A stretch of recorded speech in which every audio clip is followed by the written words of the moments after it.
As a family-owned five-star company here in Lancaster County, we can't be that company without five-star partners. So we've curated amazing product with amazing companies that are family-owned too, where our customer is their customer. We don't deal with big bank-owned companies where shareholder profit is their first and only priority. You, our customer, are our partner's priority, so you get to wake up happy right here in Lancaster County.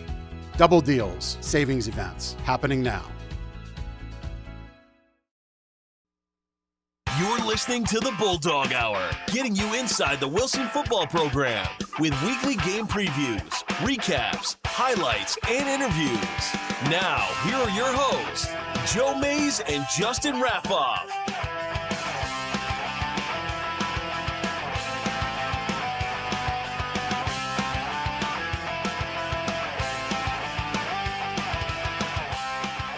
Well, good afternoon, everyone, and welcome back to the Bulldog Hour. Here we are in Season 12, the third episode for the 2026 football season. We were joined about, 2.5 months ago with Ross Tucker. Got to talk some Pennsylvania high school football with him. But here today we are joined not only by a current Wilson football coach, but also a former Wilson Bulldog football player. He's sitting over there with my co-host Justin Raffoff, and that is Pat Zerbe. Pat, thanks for joining us. Thanks for having me. So Justin, my cat knocked over my camera, and now you guys aren't on the screen. Right. So I'm I'll gonna squeeze have to, nice squeeze in Yeah, there. He messed things up. He's such a rascal. But all right, there we go. So you're on the screen here with us. Episode 3 of Season 12. Pat, it's awesome to have you here. We've been talking for years, I think, about having you on the show because we thought you had a lot to talk about because of your Wilson and Penn State careers, and we're going to dive into all of that right now. But Justin and I first, we want to take a minute to thank our sponsors of the program, and this is actually the last one, Justin, for our football season year. We always go August 1st to July 31st. We won't have another Bulldog Hour before August. So I do want to take the opportunity to once again thank this past year's sponsors, Jeff Janakovo and Gardner's Mattress and More, my dad and sister at May's Sandwich Shop, and S&S Mechanical, huge sponsors for us this past year. And we really appreciate everything that they have done for us. We also had the addition of the Valley Bar and Grill last year. The new restaurant opened up where the barbecue pit used to be at 4741 Penn Avenue. Appreciate Steve and the Valley Bar and Grill's support of the program. And while I know we're getting ready to move into a new season, a bunch of these people have already returned for next year, but I want to make sure the ones that we're saying goodbye to get the recognition they deserve. So thank you once again to all of those sponsors. And on top of that, want to take a minute to recognize the Miller family, Realtor Eric Weiser, Mike Drago Sports, Andy Herr, the Challenger family, and our 2 anonymous donors. So thank you very much to our past, present, and future sponsors. We couldn't do this without you. And anyone interested in supporting the program, you can reach out to me on social media or email wilsonbulldogsfootball@gmail.com, or of course stop at the sandwich shop and see me and we can talk about it. But Justin, I don't exactly know when our next live show is. It may not be until we have the big kickoff event, which I unfortunately don't have a slide made for. But Pat, I hope you can join us for that. I don't know if you've heard about it at Tobias Frog coming up on Tuesday, August 11th. We're going to have a kickoff show, interview coaches, players. It's going to be a fun event sponsored by the Wilson Football Parents Organization. And I'll be getting that stuff out on social media very, very soon. But without further ado, let's dive right in and talk to our guest. Class of 2009, correct? Wilson, correct. Class of 2009, which means, Pat, you were on one of the most successful football teams of Wilson football history. I was talking to you a bit before the show saying I don't have a lot of information from your time on the team because I was off in college or moved to Indiana, but Justin kept me in the loop, especially for your senior season in 2008. But before we dive into high school, why don't you just give us a little bit of background information about you and your family and your connection to Wilson? Yeah, absolutely. So first of all, thanks for having me. I feel at home sitting here with the Wilson Bulldogs in the blue and white. It's great. So yeah, thank you so much, both of you, for having me. Yeah, born and raised Berks County, Wilson Bulldogs. I would say there was an article when I was in high school that Bulldogs in my blood, or Wilson in my blood, I think the title was, and I think it couldn't be truer. Both my parents graduated from Wilson. My uncle is Jerry Slummer. My grandfather graduated from Wilson. My mother-in-law graduated from Wilson. I have 3 boys. My oldest will be 7 on Monday, but 7, 4, and 2 that are in Wilson School District. So to say that we're a Wilson family is is definitely the case. So continuing the line, huh? You already got 3 boys in the Wilson School District. Absolutely, yeah. We lived in Wyomissing when we first got married. Once we had that second son, the red and white was calling my name. I had to give it. I'm actually pretty sure I had Doms and Ernie Walber texting me on the daily asking me when I was coming back. So yeah. Has Doug committed to coaching your sons? I'm still waiting for the letter to come. Okay. Yeah. So, but yeah. So spent my time, graduated from Wilson, went off to play football at Penn State as preferred walk-on, and then played for Paterno and then Bill O'Brien up there, and we can get into that all of that later, I'm sure. But had a great experience up in college. Lived in Chicago for a brief period after college. Worked there. My wife and I started dating.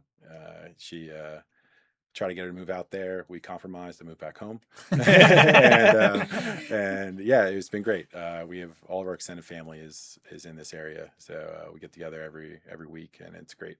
It's good. It's a great place to be. You have a brother who played as well. I coached Chris my second year our first year at West. He was the first team at Wilson West. Yeah, he was. So he's 6 years younger than me. He was on the 2014 team.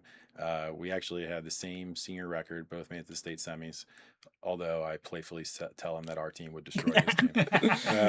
The proper way for brothers to fight. Yes. But he also lives back in the area. He's following in the footsteps, starting out in Wyomissing. He's not married yet, and as soon as he has kids, we'll pull him over to Wilson. Exactly. The way it's meant to be. The way it's meant to be. So yeah, super fortunate that he's back in the area as well. So it's great to have, as we affectionately call him, the Funkle of the family to take on his 3 nephews there. But yeah, it's great. Oh, I'm sure they love that. And to have the family so close and connected, that's awesome. Yep. Feels like the way Wilson football, kind of dwell on that. And that's absolutely one of the main tenets of the program. Correct. And you're putting that into action. Yeah, so trying to. Let's go back to the beginning for you as a player then at Wilson football.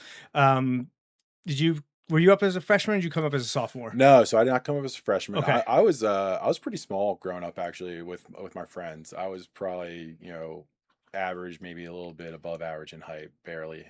Fall 06 was your first year then? Fall 06. So then between freshman and sophomore year, I grew about 6 inches. If people know my family, my brother and I are both about 6'2", and my parents are 5'8" and 5'6". So it's a pretty much of an anomaly that we're as big as we are, and everyone thinks it's from the Slummer line, but he's not blood related. So, but anyway, marriage only, huh? Yeah, marriage only. So came up as a sophomore, played inside linebacker and fullback. Got a good amount of playing time as a sophomore on a lot of special teams, some defensive packages. And then junior year is when really started. At inside linebacker, and then played offense. Still more of a fullback. Then I remember honestly, it was probably the best point of my career. I didn't think at the time is winter workouts. I know what you're about to say. Yeah, winter workouts. You went from 35 to 55. Yeah, it was number 43. 43, back okay. in those, 43, and then I'm out there playing basketball during the winter, and the linemen are in the plyo room doing lineman drills, and John Wagner and Zach Gordard, who were our left tackle and center, they're like, "What are you doing?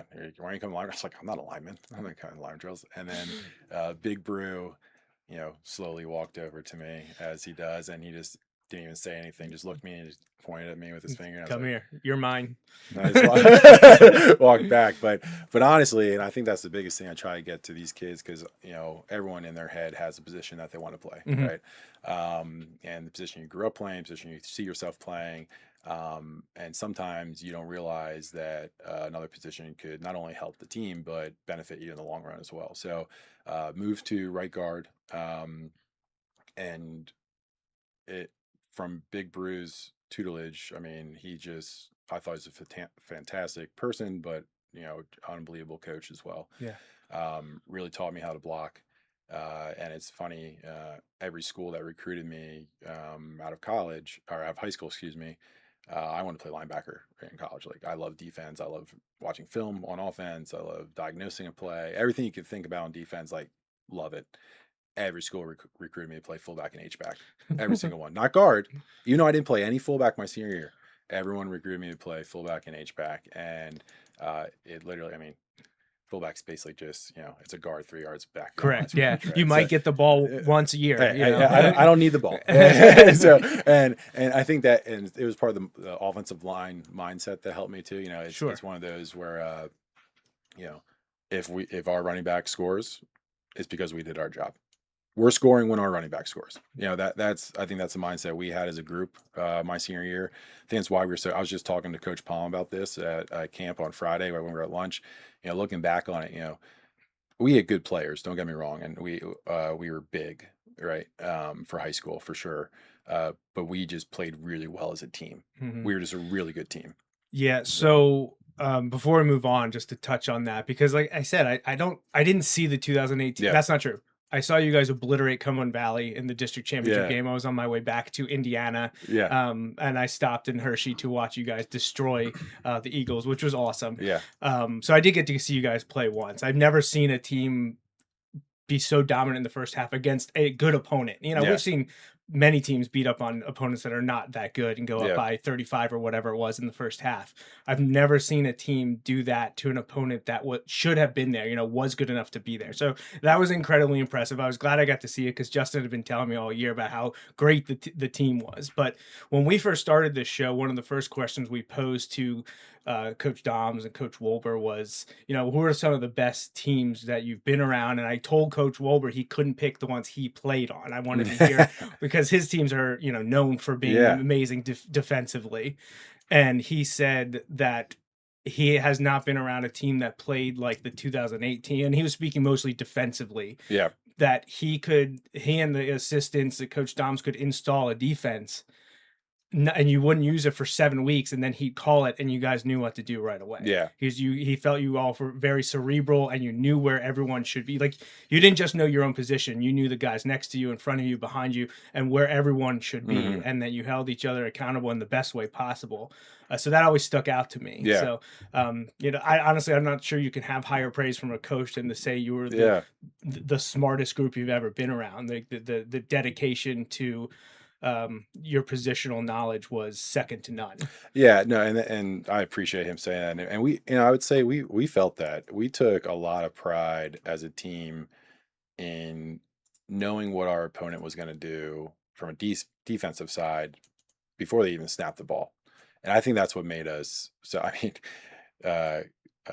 Coach Chad Brubaker, when he was the librarian at the time, when we would get our study hall passes to the library, and we would just go watch film in study hall, and that was what we did. And we were film addicts, and this was before Huddle. I mean, I can't imagine if we would have had Huddle, how much film we would have watched. I mean, we're popping in DVDs that we were given from other opposing teams that we were playing, and it was. I'm pretty sure I might be incorrect about this. I think other than week 1 and 2. I don't think we played in a fourth quarter all the starters completely through until the state semis, I want to say. We actually have pictures of us. We have a picture of us taking on the sideline during the district championship game, and there's like 7 minutes left in the third quarter. But yeah, and the best part about it was, I think this is the best thing about Wilson. You grow up and it's Van Reed Lincoln Park. It's at the time when I was there, it's Central, it's Southern, now it's West and Southern, and you kind of grow up almost, lack of a better term, hating your future teammates. Yeah. And then the next year that switch comes, you're all on the same team, and they're your brothers, and iron sharpens iron, and we had a good mix of guys on both sides from each school, and we had a nice mix of really good talent, really smart players, and we had some guys that would maybe talk a lot, but thankfully they had teammates to back them up. Well, so. yeah, right. If you have someone to back you up, Yeah. that's if you talk the talk, you better be able to walk the walk. And I feel like you had guys on that team who were definitely able to do that. Oh yeah, absolutely. And sometimes the guys that talk maybe put us in positions where we had to back them up. so it was good. 06, your sophomore year was a pretty successful year. Unfortunately, it was bookended by losses to the rival, to the Mustangs. Yep. Close loss at the beginning of the year, then a really tough one in the district playoffs in Shillington to end it. You guys came together really strong. The next year wasn't as good maybe record-wise, but it felt like, from what I could read and what I've heard, that you guys were getting better as the season progressed. Yep. You had was it upset in Altoona against 7-6 in Altoona. And then really close to beating Harrisburg in overtime, and I think there was a little we missed a extra point, I believe, against Harrisburg, which then caused some issues. Well, and then you force a fumble, but they ruled that he was down. Correct. Or something and like that. I think if my memory served me correctly, there's a picture that was like circulating of his knee not on clearly, the ground. Clearly not down. So. Yep. But I think you finished 9-4. I want to say that year with a loss in the district. Was that the semis then? District semis, something like that. Yep. And actually, I was listening to that game live in my car because it was around Thanksgiving. I was heading back to my to-be in-laws to head out to Indiana at the time, and I was like, wow, I'm really glad I'm not there in person because I'd be livid right now, judging by because I think it was on WEU. So I was listening to those broadcasts, and they were like, I'm not sure his knee was down. I'm just like ready to throw my whatever I can grab out the window of my car. But so then we get to 2008. Now it's your senior year. What was the feeling like with your group in that off season? As you're rising seniors, did you guys anticipate that you had a collection there to end up being one of the most decorated teams in Wilson history? I mean, I don't know if we had that verbiage in mind necessarily, but we had a lot of juniors playing on that 07 team, right? And we knew we were returning a lot. And I think we, as a group, we really pushed each other hard in the weight room, in off-season workouts. I mean, we were lifting a lot of weights and studying and getting better. And, and what was great is we're all friends. I mean, I think all of us hung out with each other all the time, and we played a lot of sports together. Half of us, I think that was when lacrosse, spring of 2008, I think lacrosse became a varsity sport at Wilson.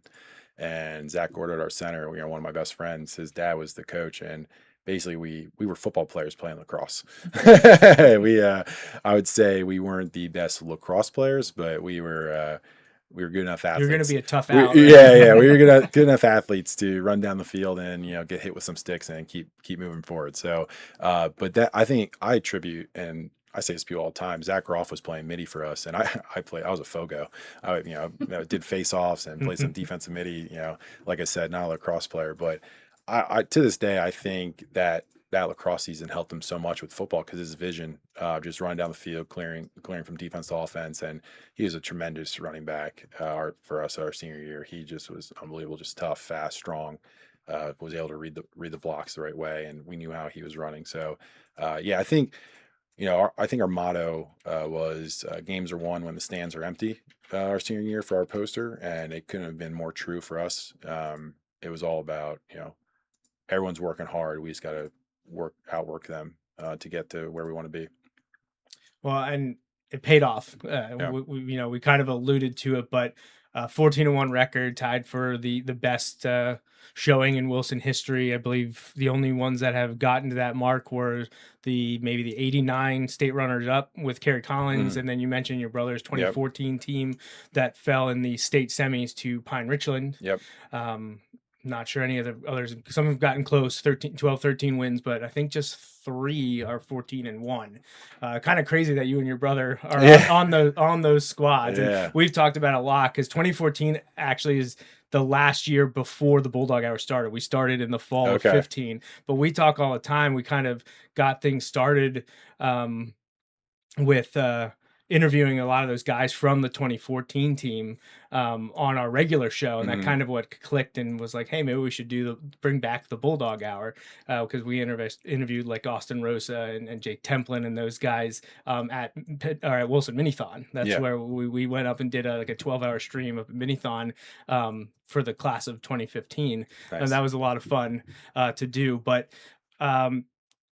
that first game of your senior year, getting to play Mifflin after falling to them twice the year before, was there any little added motivation for that one? Oh, absolutely. And I'm pretty sure my Uncle Jerry came back and talked to us before the game. So yeah, I mean, to this day, you know, I would say it's a half-hearted joke when I meet people. I'm in commercial real estate, so I meet people all the time, and I'm like, oh, where are you from? I grew up in the area, live in Shillington. I'm like, ugh. Like, yeah, that's unfortunate. I guess we can't work together. Yeah. But yeah, I mean, yeah, and I loved having that game, first game of the season, you know, because no matter what, you know, no matter how good you are as a team or how bad, you know, Mifflin might be really good, we might not be having a good year, vice versa. That game's always tough. It's the first game of the season, right? You know, you pretty much know what Mifflin's going to run. Especially then, yeah, a little different now. Yeah, a little different now, but then you basically knew what they were going to run. But from a defensive side, stopping them was all just about, you know, discipline, knowing your responsibility, and that's what we were good at. Right. We knew who we had. We didn't make mistakes. And if you were going to beat us, it was going to be really tough. And so we were pretty excited for that. And I think, a little pent up aggression. There's a little hostility there, a little time. Felt like you had some payback after the way things had gone the last 2 years. Did you beat them in 07? I know 06, you lost to them twice, but I couldn't remember. I believe we did beat them in 07. Okay. Yeah. All right, so you beat them 35-14 to start 08. You had a close win against Manheim Central the next week, 20-15. But that's when you guys really clicked and started going on a roll. I pretty much almost mercy ruling everyone. Yeah, except for week 2, I believe, right? Week 2, Manheim Central was 2015, but then you beat Downingtown East 34-0. You beat McCaskey 44-7. You beat Cedar Crest 55-14. Hempfield 45-13. Reading 46-6. Township 51-3. 2 shutouts back-to-back at Penn Manor 42-0 and Warwick 24-0. Elizabethtown 35-14, and now we're in the playoffs. Like, you guys haven't had a close game. You beat Muhlenberg 46-0, which I actually think is the last time Wilson's played Muhlenberg until this coming fall. Yeah. McDevitt 48-6. Cumberland Valley, I just mentioned, 35-7 in the district championship. And then you get to the state playoffs, and you have to take on Whippeal. And this is Bethel Park. Yep. This is the one that Justin was, this is 2008, so it's not the current phone setups and phone options. This was the beginning of the iPhone. I was actually driving to Columbus, Ohio to pick up a second car from my in-laws as he's calling me every 15 minutes to update me of what's happening in the Wilson Bethel Park game. And I remember I was sick as a dog having to drive in a car. And every time he called me, I pulled over to run into the bathroom because I was drinking so much water because I was so sick. Oh, geez. And he's just telling me what's going on. And then I don't hear from him for a bit. I'm like, that's not good. And he's like, I didn't know how to tell you how this game ended. And I was like, dude, I'm already sick and I'm driving in the car round trip for 6 hours. You just let me know. And he told me what he had witnessed. So I know it's an unfortunate memory for everyone involved, but what do you remember from that state semifinal? It was cold. I think for me, it's pretty cool that although that was my last game happened to be in Happy Valley, and then I ended up playing at Penn State. But yeah, that game, we weren't unlike some of our recent Wilson teams, we were not a very penalized team. We were pretty technically sound, didn't get a lot of penalties, and we got penalized a lot in that game. I think the penalty ratio was 14-2 or something, which was uncharacteristic for us. They were tough. They were a good team. I would say they're built pretty similar to us, just tough, blue collar team. There's two plays that's come to my mind right away. Is right before halftime. Yep. Tyler Beck, I don't know how long it was, but I think he called a seam maybe up the middle and ran for a touchdown. Called back for a penalty away from the play, right? It was holding. Okay. on our center. My buddy Zach Okay. Gordard. And I remember being like, dude, I was like, did you always like? He's like, no, I got bowled over. He's like, I got blown up, and I was like on my back. Guy went right to Steve Huber, our quarterback. So that was frustrating because that was a huge momentum. So I think we would have been up 14 points going into half at that point. And we were one of those teams. Once we had the momentum or a 2-score, we were just gonna keep rolling. Where you can grind it down. Yeah. And then the other one was fourth quarter. We were driving the ball. It was 4th and 1, and it might have been less than 4th and 1. And I want to say there was maybe like 2 minutes or so on the clock, and we just needed to get in the scoring position, right? And we would have won. And Groff was our running back was a little banged up, so we called a dive, and we'll put Dylan Stopper at tailback, who was our fullback. Meanwhile, Gordard, it was myself at right guard, Zach Gordard, and Rodney Hill. So at that time, I was 265. Rodney Hill was 275. Gordard was probably like 220. And we're telling Huber, and I forget the name of the call that we used at the time, but we're telling him to do a QB sneak. We're like sneak. We're like, run the sneak. Like, we're just going to wedge this and get it. And Huber was not one to go against what the coach got. Listen, he's a quarterback for a reason, right? He's the one that runs the offense, and but we wanted the sneak, and unfortunately, when we ran the play, the three of us in the middle, we just didn't do our job well enough to get Dylan across the line. So get Stopper across the line. So I think that was those two plays stick out the most in my head. And one that to this day, maybe if I actually was not 265, I could have, tipped one of these passes that I strategically remember coming on a blitz off the left and jumping. I was like, oh man, you can get it. I was like, really could use like 20 pounds less here to get up here. But it was tough. It was very emotional. We were a really close group.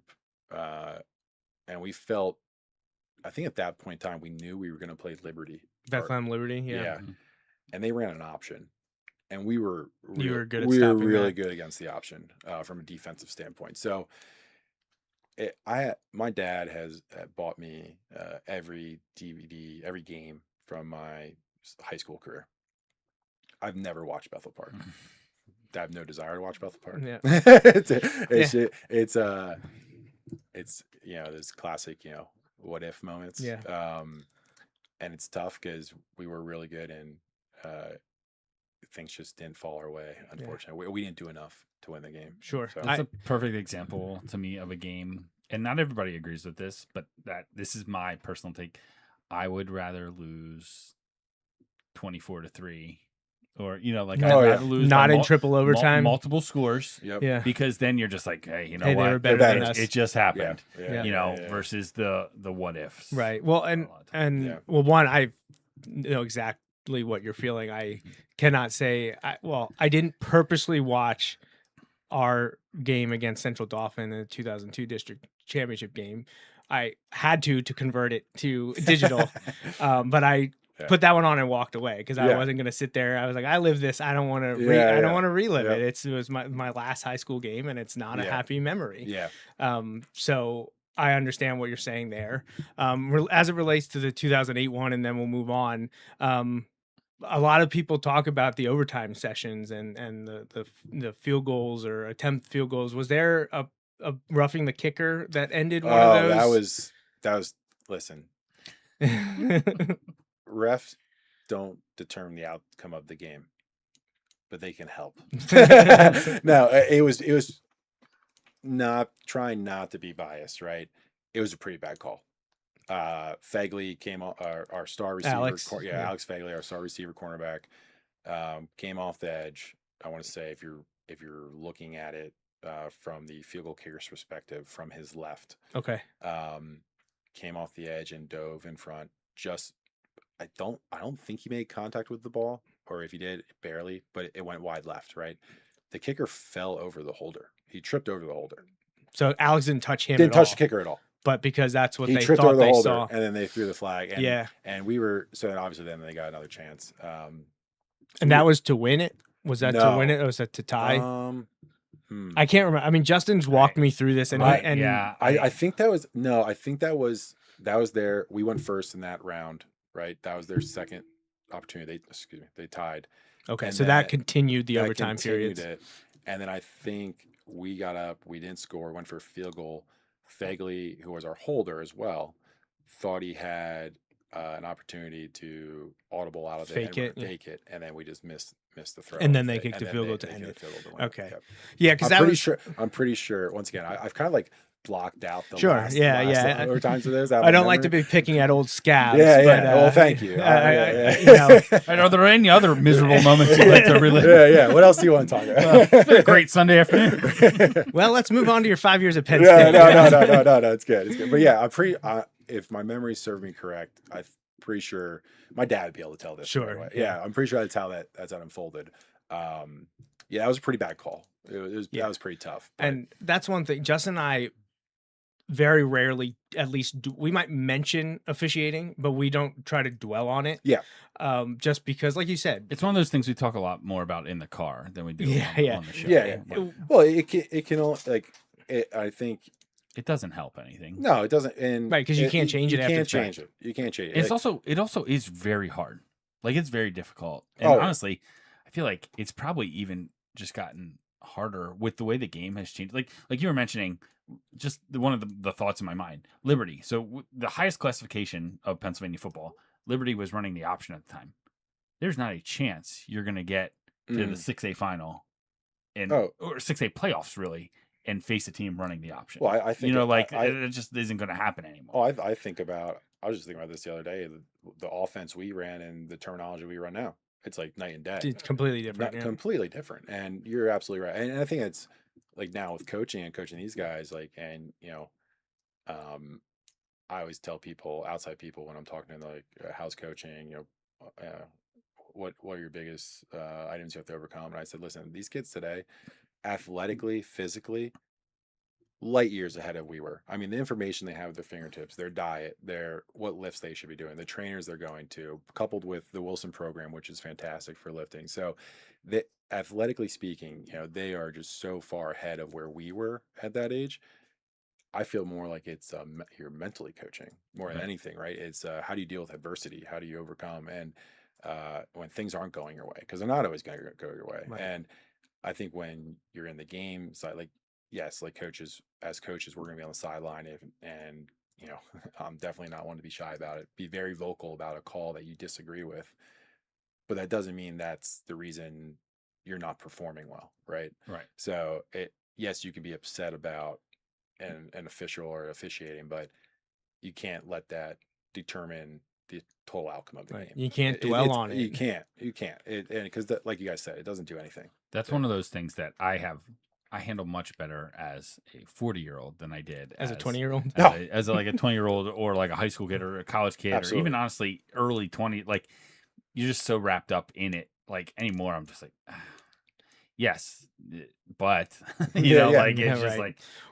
Well, Pat, let's wrap up the Wilson stuff, and we'll jump to the present before we go to your interlude between your high school playing and high school coaching. That sounds great. Yeah. So you're back at Wilson now. Yep. How many years have you been back with the staff? This will be my fourth year. Okay, fourth year. Yep. So we know you played, a fullback, H-back type role. You moved to offensive line, known for playing linebacker at Wilson. You're coaching tight ends though, right now, right? So how did that come to be? Probably because it's the closest thing to a fullback. Because Wilson doesn't really have that position much anymore. Where are our athletes that are most like the linemen? Yeah. So, or where are the athletic linemen? No, right. And our tight ends are not athletic linemen. They are just really big receivers. Right. So, I got a call, 4 years ago to see if I wanted to help out, and it was great. When I moved back in the area from Chicago, I actually coached Van Reed Midgets for 2 years. Which was really fun because I was coaching with Carl Dragonet, who coached me, and like Bill Kirkpatrick, and it was a great time, and really enjoyed it. And what was really cool about that was I did it for 2 years, and my first son was born, and I kind of took a hiatus. Sure. I was like, I need to focus on learning how to be a dad, right? So it's a bit of a learning curve. Yeah, a little. I would say so, right? A little bit, but so did that, and then when I came back to coach high school the first year, the kids that were my midget players I came back and was coaching at the high Yeah. school, and I missed like a solid 4 Yeah. years in between of them Mhm. growing and Sure. seeing like Eddie Case, and I was like, man, you're this little string bean kid. I mean, you're still a string bean, Right. Now, Exactly. now Well, you're you're not tall, little, much right. taller. Yeah, you're much taller, right? Now you're like 6'4". So that was really cool, and what I always liked about coaching midgets, I felt like the 12 and 13-year-old age group, you could really develop them and see them from the beginning of the season go into the end of the season where they grew and developed, and really teach them concepts and schemes, right? Obviously, when we get to high school, it's that, by a multitude. And like I said, I'm not a, I say when I'm coaching, I'm not a big, like yelling type of coach, although even though that worked for me, like That was your motivating factor. the coaches that were like super tough and, kind of like gave you, they were not, They didn't quiet. sugarcoat Yeah, they weren't things, quiet. Yeah, they yeah. were very sure. I responded well to that. I would say the most difficult thing, and I feel like when we were in high school, our coaches could coach the same way for every kid, right? This is how I am as a coach. Nowadays, every kid responds differently, right? Some like that. Some like to be, coached really hard, really hard. Others, you need to give them a little more positive reinforcement. Sure. And then like tell them like, hey, this is why I'm being so hard on you, right? And there's variations of in between that and everything. But yeah, when Coach Tom's asked me to come on, I was pretty excited. And I got, my job's easy, man. I've had a great group of tight ends the last four years. So I came in and my group was Cam Zellinger, Chris O'Hunsinger, Brady Klein, Mike Glover as a freshman. some young guy named Mike Glover. Some huh? young guy named Mike Glover wearing 83. And it was great. It was cool because I really got to build a bond with those guys.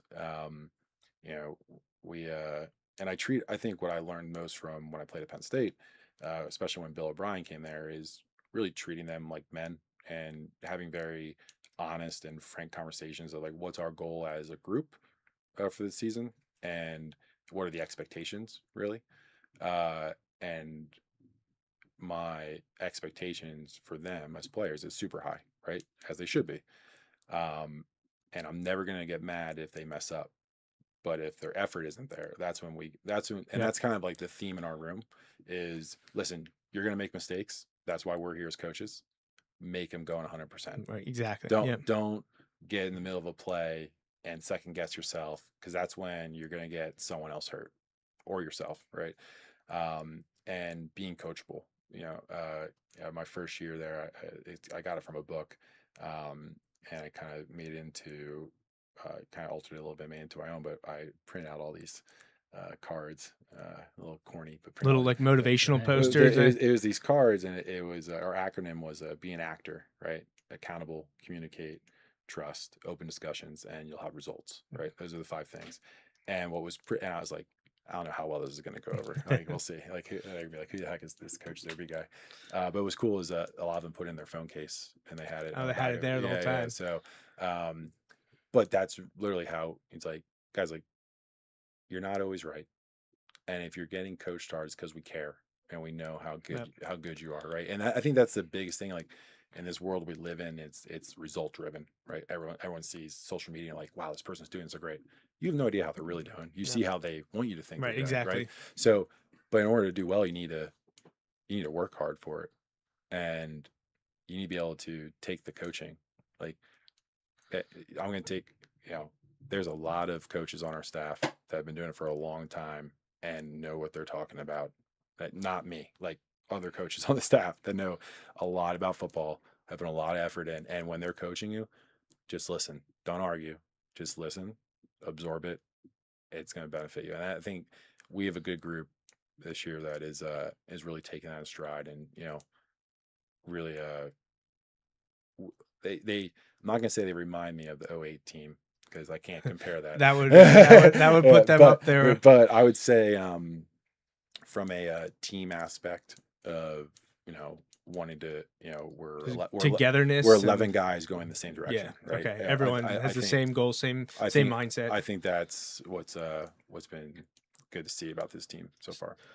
So you briefly mentioned him there. Well, you came in with quite the tight end group when you first Yeah. started coaching, and they were all back in 2024. It's great. Lost a few of them, but of course, Mike Glover was coming back last year as a Yep. junior, and he kind of exploded as a sophomore. And he was, just one of the many options on that 24 team that really exceeded expectations. I think that a lot of people had for him, and Mike had a fantastic year. Astros all state again back this year. And I had been making a graphic for him and Justice, but we talked about Justice when he had committed to Louisville. I haven't even been able to keep up with Mike's scholarship offers because he made it easy on me, and now he has committed and moved on. So we do want to take a moment to congratulate Michael Glover for his commitment to the James Madison Dukes football team. Did you talk to Mike a lot during the recruiting process? Did you give him any input onto what he was doing as he went through this? Hey, I mean, I talked to him for sure about it. But as far as input, it's changed so much. Even when I mean, it's changed so much. And he, like I said, fit athletically where he's at, he's a much more gifted athlete than I was coming out of high school for sure. And I just told him and kept telling him is that you just need to get in person with these guys because as soon as you're with them, they're gonna like you, right? Unfortunately for Mike, he needs to be like 2 inches more taller to be like the prototypical Yep, tight end. But he's in any college scheme, he's that F tight end, right? That what we use him for a lot in our offense, right? He can be out in the slot, he can motion back into the backfield, kind of that Tyler Warren-esque tight end that Penn State used a couple of years ago. So he just has a great skill set, great motor, unbelievable work ethic. So he's a great guy to have around in the room, any room.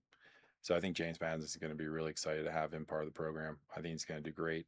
I'm really happy for him with the decision he made because he felt like that was where he wanted to be, and that's most important. Right? Absolutely. So I'm very excited for him with his journey. Yeah, when we were hearing rumblings that he was getting down to his final few schools, and JMU was one of them, I think both Justin and I were like, I hope that's what he picks, because I think that would be a perfect fit. I think it's a great fit for him, and I mean, he was, they were in the college football playoff last year. Oh, I know.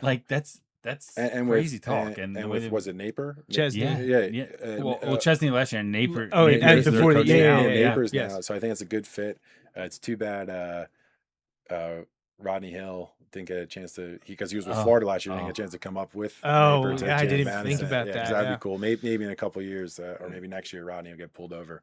Because that'd be awesome. What a connection that would be. Yeah. But I think it's a great fit, and sometimes you gotta go on how you look good, feel good, play good.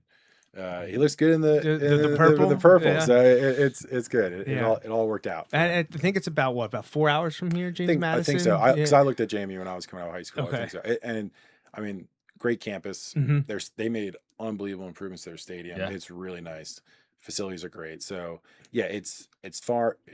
I feel like it's that right distance, right? You're far enough that you're away. But you could come home if you needed if to you or needed wanted to. you can come home, right? It's not like you got to get a flight or anything like that. Yeah. So is that Harrisonburg, Virginia? Yes. Yeah. So awesome. Congratulations to Michael for his commitment. We look forward to him as a Bulldog this fall, as well as Justice Hardy, who we mentioned committed to Louisville a couple months ago. Congratulations to him as well. I know there are some other new Bulldogs that are on the radar. Some college coaches, haven't gotten to talk to any of them or get information on their offers yet, but obviously we do know also that rising senior David Wise was entertaining some offers as well. I know he got a few new ones since we last had the show, I believe from Albany and Elon were the most recent ones. So hopefully David will get an opportunity to continue to play in the future. We'll look forward to hearing about his recruitment as well this year. So Pat, let's get back and wrap things up with your time at Penn State, if you're okay with that. Yeah, absolutely. So, we mentioned at the beginning, after you graduated from Wilson in 2009, you became a preferred walk-on with the Penn State football program. And I believe you said that was kind of like a dream, right? That you went to Penn State as a kid. Yeah. So being able to put on the blue and white and run out into the field at Beaver Stadium was always a dream. What was that like coming out of Wilson and earning the walk-on status? How did that come to be?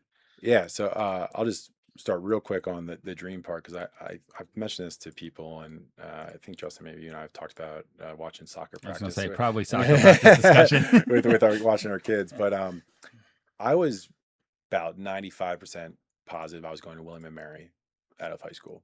They were going to give me a scholarship. Went down there for my official visit.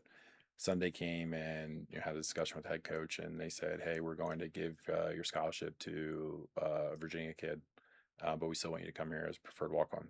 And so I was talking to my recruiting coach at the time, and I said, "What do you think I should do?" And he's like, "I think you should wait till after signing day and see if someone doesn't sign that told us they were going to sign." I was like, "Okay."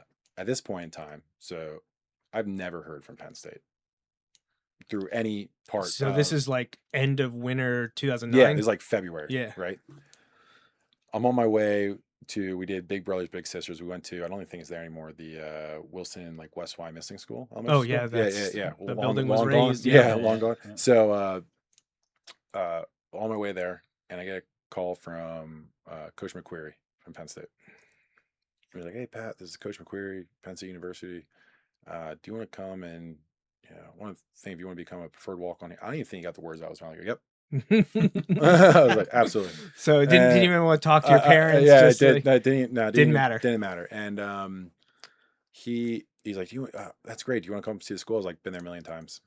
I'm ready to go. I'm ready to go." So, when do you need me there? Yeah. So I'll come tomorrow. Yeah. What do I need? So anyway, fast forward. Graduated, and then 2 weeks later went up there for summer class. So by mid-June, you were up in the summer enrollment program. Yeah. And so I grew up a huge Penn State fan. I have 13 people in my family, I think. Penn State. I'm actually going to a graduation party for my cousin's daughter after this. That's going to Penn State. So it's like it's kind of like, okay, when you're born, you can go to Wilson and then Penn State. So where have I heard that before? Yeah. I'm joking. Yeah, but sort of. Yeah, sort of. Sure. But anyway, so get up there, and best thing I ever did for myself was, so I redshirted, and so you're on practice squad, and I'm going against Sean Lee, Josh Hall, Navarro Bowman, Jared Odrick, Jack Crawford, Devin Still. I think the whole front seven played in the NFL. And talk about, welcome to college football. Welcome to college football. And this is what I tell everyone, or the kids at least, when they're playing, is like, no matter what level you go to, the worst player on your team was one of the best players on their high school team. Mm-hmm. And so everyone out there was the best player on their high school team, right? So, and I think just the mentality I had, like we said, when I got switched to kind of offensive line and kind of like learning from that. Well, Coach Brubaker played at Penn State. Yeah, he played under the same staff that I played that you're there with now, under Paterno. So I picked up the offensive calls very quickly, because our line calls were the same thing. Come from that. Yeah, like our double team calls, our zone calls, everything was the same. So it was great for me. I seemed like a super genius, right? So it was fantastic. But I was on practice squad going against the starting defense, and talk about making you a better player, right? Blocking those guys every day, and it was a great experience, really great experience. We went to the Capital One Bowl that year. We beat LSU in like a downpour in Orlando, but it was awesome. So I redshirted that my true freshman year. My redshirt freshman year, played in the Outback Bowl. Yep. Which I always joke with my teammates, I had the best returning average on the team. One for 30 yards. 1 for 30. You can't. And I'll never forget it. It was towards the end of the game. We're out there. I'm out there on kick return, and it was like in a Waterboy when the kicker's looking for the guy that. He's got colorful language. Yeah. Who's the certain person I'm looking for? Right? And I'll never forget that one. and I'll never forget. I like locked eyes. You were like, he's coming to me. I was like, he's gonna kick this right at me. And because I was second row from the back, right? So I was ready for the returner. I was like, he's gonna kick this right at me. Like it's gonna happen. And sure enough, squib like bounced, hit my chest on the ground. I picked it up, And our returner at the time, his nickname was Moo Moo. It was Devin Still. He ran like a 4.240, like small little slot receiver. He's behind me going, he's like, pitch it. I'm like, I'm not pitching this. I'm returning a ball in a bowl game. I was like, absolutely not. So I was just ran down the hash, and my buddies that were on the sideline were standing next to our coach, our special teams coach, and he's like, go down. He's like yelling, like, go down. Obviously, I'm not hearing anything. Right? Like I was like tunnel vision, and they said after I got like past 10 yards, they're like, go, keep going. yeah. So the perfect no. Yeah. So it was. So I mean, that was a great experience, but that all came from I think it's funny when you get up to that level and you have like obviously the scholarship players, right? Scholarship players, they're brought here, they're getting paid to perform on the field, and us preferred walk-ons, we always we're paying to play, right? And so it's one of those things where you just had a little bit of a chip on your shoulder, like I need to go 110% to at all times to make sure that I'm even getting noticed, because it's, and rightfully so, I don't blame the coach, like you're always going to give the scholarship player the first chance, sure, and probably the second too, and the second and the third, and it's just as as a walk-on, it's your job to just like, hey, I need to know my stuff, and if my number is ever called, I need to be prepared, and that's essentially what happened, fortunately for me. So yeah, played in that, had a really good spring ball that following year, so that would have been my redshirt sophomore year, and then had a really good August camp, and I was told I was going to get a full ride. So it was the Friday night before our last day of camp, and they're like, hey, at the end of the camp, we had this one GA, basically was like, hey, probably going to get a scholarship tomorrow. And I was like, obviously super excited, right? It's everything I thought of. My parents came up, we went out to dinner, had a great time. And then the following day was our last practice. And we're finishing 2 days with goal line scrimmage, and we're running fullback dive. And I was running with the ones because Joe Suey was hurt, and Zordich, I think Zordich might have been banged up a little bit too. So I'm running with the ones, and we had this guy named Johnny Troutman, who was our right guard at the time, was just massive human being, and we're running right behind him. He's like, just follow me. I'm like, whatever you say, right? Score right away, right through, and the defense, Coach Johnson and Vanderlyn were, obviously upset. So I think we ran it 5 times total. This is August 2011. Yeah, August 2011. Ran it 5 times in a row. Right? Scored every time. Every time. So and the last time comes, and to this day, I think it's why I'm so into like the effort thing with the players. It's my own fault that this happened. So sure enough, the linebacker just happens to be in the hole. I don't know why. It's not like you knew the play was coming. No, yeah. But no idea that was happening. Huh? So Kyrie Fort was his name. Good linebacker. He transferred, I think, to UCLA once the whole stuff came down. Ran into him, got across the goal line, but then I stopped my feet, and he slid below my knee. Whole pile pushed over, ACL and MCL completely blown out. And it's one of those my head was so close to where I heard it and felt it. and I'm laying there, and I'll never forget. So that all happens. Practice is over. Not because of that, but practice ends then. And called my dad, and he's like, hey, how'd it go? And I was like, well. So it was one of those going from highest of high feelings, and then pretty low. Yeah. Right. So fast forward, that's 2011, right? So it's a tough year for all Penn State fans. Fast forward a couple months, everything comes out about the whole Sandusky thing, and so I rehabbed. And I would say, once again, things happen for a reason. I got the closest to Joe during that season because I was just on the sideline, rehabbing, staying next to him during practice. You're really just standing on the sideline, like next to your group, but you're not in the drills. Right. So I'm talking to Joe, and it's so funny. He might have met my parents, a few times, but never just one-on-one, because I was a preferred walk-on. He knew everything about my family.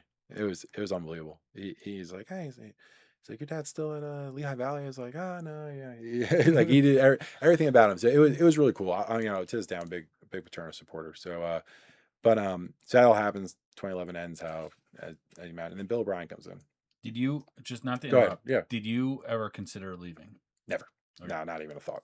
Not even a thought. Yeah, You had picked the team for the school. Yeah. I mean, obviously Paterno had been there for decades, so Yeah, we wasn't exactly thinking about, oh well, he's leaving for greener pastures or anything. Yeah. But you weren't necessarily picking it because of him. You were picking it for the university, for everything, Yeah. for everything that Penn State is. It's I think, and I'll jump to it at the end with Campbell in there now. So, but yeah, so never thought about leaving. Not even a thought in my mind. But at that point we couldn't yet, right? Right. That wasn't until Yeah, the summer that of was later. 2012. summer. Yeah. Yeah. So Paterno Bill O'Brien comes in, and I remember when we found out who our coach was going to be. We're sitting in the squad room at Lash, and it was like announced on ESPN, right? We're like, And most people were like, who? We're like, who? Yeah, who's that? The heck is Bill O'Brien? So if you Google his name, first YouTube video is him cussing out Tom Brady. So I'm like, this guy's gonna be our coach. I'm like, he's yelling at Tom Brady like this, and he's gonna be our coach. So he comes in, and he brings his staff in. Craig Fitzgerald, who was our strength coach, who was just great guy, just full of energy. And our first winter workout, I'll never forget it. I think it was like 18 degrees outside. And normally at that point we would be practicing in Haluba or doing conditioning in Haluba. We're all walking into the locker room on the backside of Lash, if you guys are familiar and been there, next to the practice field. And we see this guy doing sled pushes in shorts and a t-shirt on the outside turf field. And we're like, is that Fitz? Like 4 a.m. And we're like, this guy's a nut job. So we get out there, and the equipment managers are giving us our workout clothes. So you have it on loop, right? Every locker. And it has like a bunch of cold gear with it. We're like, are we practicing outside? So our first conditioning was like this circuit of agility drills, like sled pushes, bags, all this stuff on the turf that they snow plowed off middle of the winter in State College, like 20 degrees. And right then I was like, all right, this is going to be a lot different. Something different. Like something's different, right? So it was an intensity. I always say what was great about playing for O'Brien is he had all of the attributes that you really loved about Paterno and his coaching staff, but then like brought it to the modern stage and like brought that pro background and treated us like our just situational awareness, like just the knowledge of the game, how you diagnose everything, how you train, how you recover. Like our recovery was like night and day different, right? Just bringing it up to speed. And so I had a good spring with him. I got a full scholarship from entering your redshirt junior year. Entering my redshirt junior year. First year under Coach O'Brien.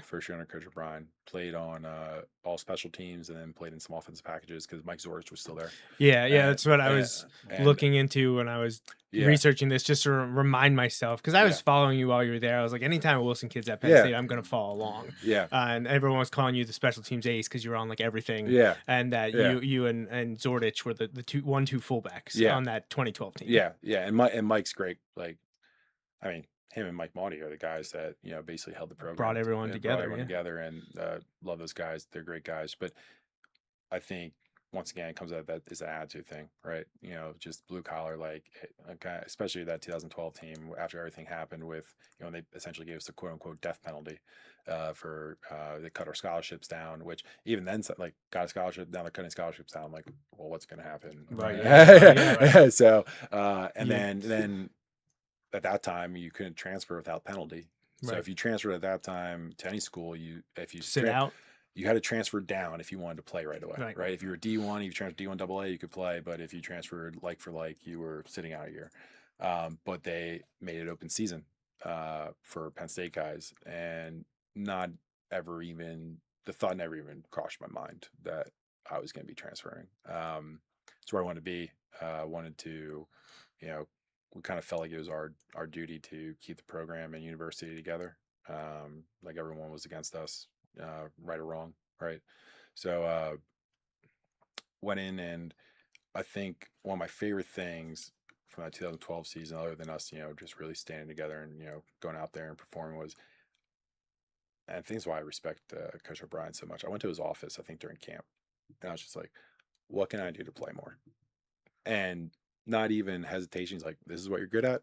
This is what you need to work on. If you work on these things, you'll play more. I'm like, perfect. Got it. Literally, that's all I need. Cut and dry. Cut and dry. Right, Like, don't blow smoke. Don't tell me, oh, you're doing great. Like, no. I want you to tell me what I need to do because I want to play more. Right. So, and I think that's what I try to do with like the guys I coach. Right. It's like I want to be like super. I have a great relationship with them. I like to think so, at least. Maybe they don't think so. We'll ask him the next time. Yeah. Be like, what do you really think of Coach? I promise we're not recording. Yeah. But I like, I like to think, we have a really good relationship. But I'm going to tell them, I'm going to be very transparent with them. Because I always appreciated when coaches were really transparent with me. And you might not, and the thing is, like, you might not like it when you're hearing it right away, but then in the long run, it's beneficial. You accept it, understand it, and focus on it. Yeah, right. So Sometimes it's tough to hear. Yeah, and sometimes there's questions. Do you really want the answer to this question? Exactly. But that's where the growth comes from. Exactly. And so yeah. So your redshirt junior year starts off completely with a new coaching staff in January. Then you go through, basically 6 months of training with him, and then the NCAA decides to put their hammer down. The hammer down, for lack of other terms. We won't get into that. Yeah, we can have a whole conversation. We'll take 2 more hours to talk about that kind of stuff. But the season comes along. You're playing a bunch on special teams. You guys have an unprecedented or unexpected success under the first year of Coach O'Brien. 8-4, I think, was the final record. I believe we were 8-4. 8-4, yeah. But obviously not allowed to go to the bowl game. Yep. What was that like, knowing that you had kind of an us versus the world mentality? I'm sure that a lot of people were cheering against you. Didn't want you to succeed. You couldn't go to a bowl game. What was the feeling of that penultimate season up there as it came to a close? Yeah, I think it really brought that class. I think everyone that went through that, essentially from 2011, the guys are on the team 2011, 12, and 13.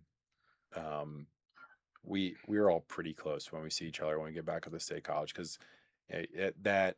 When you go through hardships, it bonds you, right? Because you're leaning on each other. How can we get through this together? I think that's why we're so attached to that O'Brien staff too, because I to this day, I think he was the perfect man for the job at the right time, right?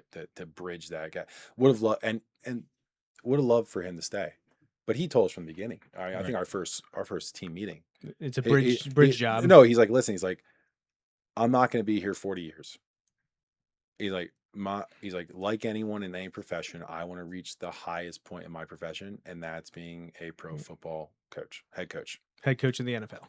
Immediate respect, transparency, right? However, while I'm here, we're going to do this, and we're going to play hard. And that was his motto. He's like, we're here to go out and win football games, and we're going to play hard doing it, and we're going to coach you hard, and we're all in this together. And he was just fully transparent with everything, all of his messaging to us, and all of his coaches too. Like Coach Charles London, my running back coach, great guy. He's in the, I forget where he is now, but he's in the pros back in. All those guys are back in the pros coaching, but they came and under O'Brien, and they came and they're like, hey, we're going to do this and we're going to coach hard, and it was fantastic. So, and I still think there's some, I don't know for sure. I'm sure I think there's some like behind the scenes. Cause after his first season, after 2012, the NFL coaches were calling. Yeah. And he basically, from my understanding, he wanted to be there at least 2 years through Hackenberg's whole term. Oh, geez. He wanted to be, wow. To my understanding, one of those butterfly effects. Yeah. I could be wrong. I know to this day, poor I feel, poor Hackenberg, right? I love that for an 18-year-old kid to come in as in 2013 under all the stuff that scrutiny and everything we were dealing with. I thought he did. Stick with that commitment. I thought he did a fantastic job. Into and then he didn't get any favors when he moved on to the NFL either. Well, going to a team that hasn't developed a quarterback in generations. But also, I think, and once again, it's speculation, but I think when you get hit that many times in college as a quarterback, whether you say it or not, it definitely has to affect you. Oh. I'm not a quarterback, but Right. if you get hit that many times or sacked that many times, I'm sure it has some effect on you. But anyway, yeah, that 2012 team, it was kind of like and it was the next man up mentality, and also, and this is where like I think I appreciate Campbell so much after meeting him and for the first time talking to him. It was the O'Brien was on the standpoint. He's like, I don't care about stars. He's like, best player's going to play. The best player for our system is going to play, and that's all that matters. Because like I wasn't a star guy, so everything he was saying, I was like, this is music right here. Sounds So I was great to me. So you're saying I just have to do my job, improve myself, and it's on me to play? Perfect. Like because I think, and that's the mentality that team was. So, we're running out of time, but obviously I want to talk briefly about 2013. We're not going to get to talk about the time after you left, through the Franklin era or now in the Campbell era. I would love to talk to you about that. I wouldn't talk off the air, but I think there's a lot of people that would love to hear your perspective on many of that. But we want to finish with your Penn State, your senior year, your redshirt senior year, your final year. So Zordis graduates and moves on, and you step into that role as kind of the lead fullback now, right? That's like your job, that you're the guy. You're not, Zwinak moved on as well, right? No, Zwinak is he at that? He's behind me. He's behind me with Belton. He's running back. Him and Belton. Zwinak, okay. I wasn't sure if Zwinak was graduating in 12. So Zwinak and Belton are the two guys, the guys you're leading for now. Correct. Yep. And you guys have, you have a good year, especially with everything that was thrown at you. I think 7-5, I believe. Yes. Actually, I was at the game in the Meadowlands, or I guess not Meadowlands anymore, but whatever the new MetLife. MetLife. Yeah. I think we're like one of the first games against Syracuse, right? Yeah. Yeah. And I remember, thank God, we were visitors that day. We were all white because it was it was very hot. It was so hot. Yep. So I was at that game, Hackenberg's debut, and your guys' first game in 2013. I went with my dad on a bus trip. It was a lot of fun. Were you there? Your dad was there, though. No, I think I was at water polo. Okay. Oh, that's right. Yeah, this is that. That would have been. That time of year. I was on the bus to Erie. I think. So got to see that guy started off 2-0. I still think, by and large, because of what the NCAA has done, that people were thinking, "Wow, this team is doing better than I thought." Yeah. But the big one that we've got to talk about is one that Justin was there for, and this is obviously where we're going, mid-October 2013, against Michigan, who's at the time ranked, I believe, 18th in the country, to come into Beaver Stadium. And it's a back-and-forth game, but Michigan's up at the end. You guys storm back, get it to overtime. Yep. So, Justin, what was your perspective on that game while you were there watching from the stands? Crazy weekend. Met Cale Sanderson in the student bookstore. Oh, nice. Got his autograph. Talked to him about my buddy who was on the club staff at the time.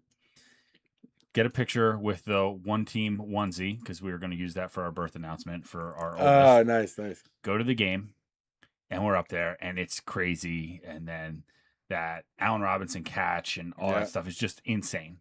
And I'm screaming from row 64 or 65 in actually, it wouldn't have been that row. It would have been higher at the time in the south end zone. I'm screaming when I see you're in the overtimes. I'm like, it's okay. Pat Zerbe's in the game.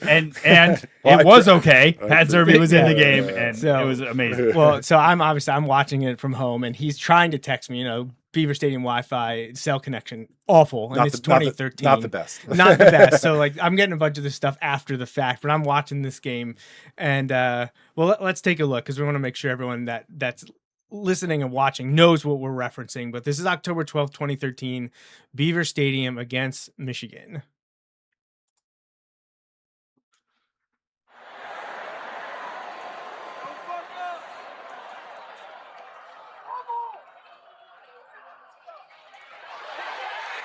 There's the pancake ball. So we got Belton running right at the cameraman. I'm not sure which. There's so many different angles of this play. I don't even know which one I picked out.